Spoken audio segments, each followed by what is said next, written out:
How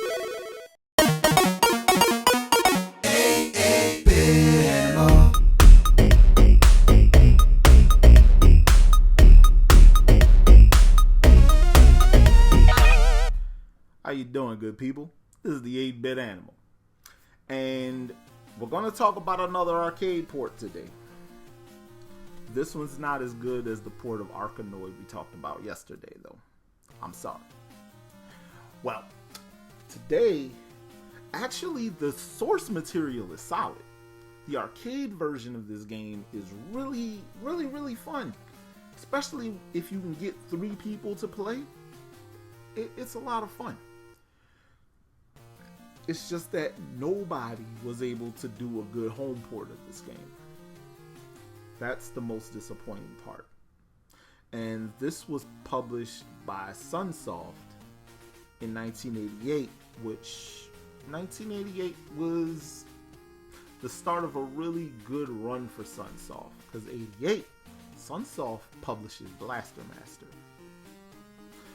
Today, we're going to talk about the NES port of Midway's Xenophobe. Now, the arcade version of Xenophobe features three control panels and 9 playable characters rather. And the object of the game is to go to different moon bases, starships, space cities, a whole bunch of different environments, and clear those areas of alien life, or Xenos, before the self-destruct goes off on each level. Throughout those levels, you collect different items, power-ups, stuff like that for point bonuses. Clear them out, get that number down to 0, get out of there before things blow up. That's the game in a nutshell. The NES port, because it only can do 2 players, so it has 2-player simultaneous gameplay. That's a plus.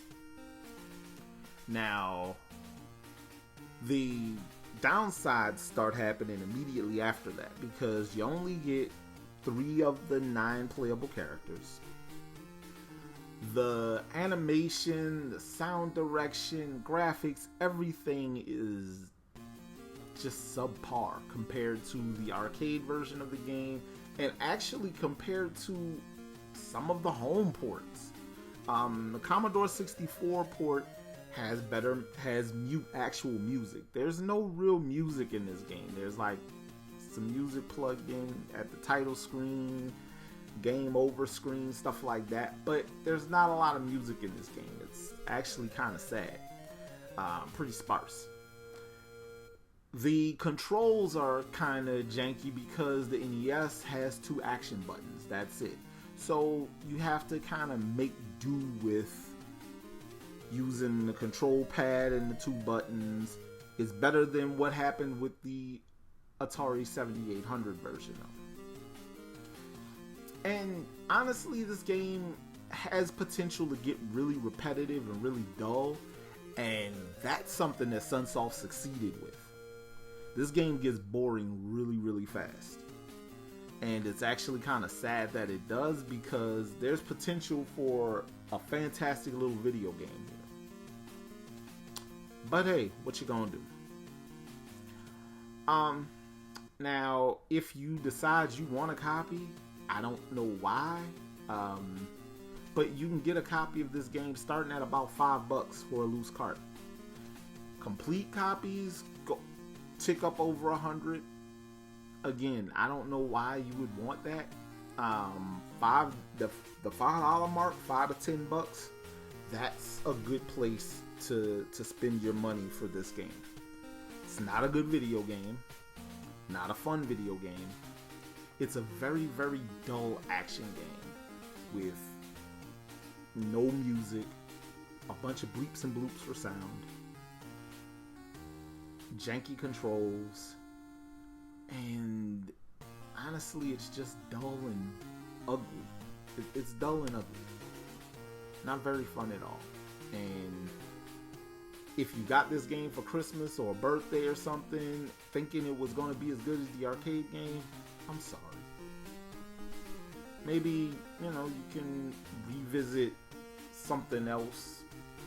You want to kill some aliens on the NES, go get Contra. Contra's a lot of fun. Do that. Yeah, that's your move. This has been the 8-Bit Animal, and I'll catch you beautiful people tomorrow.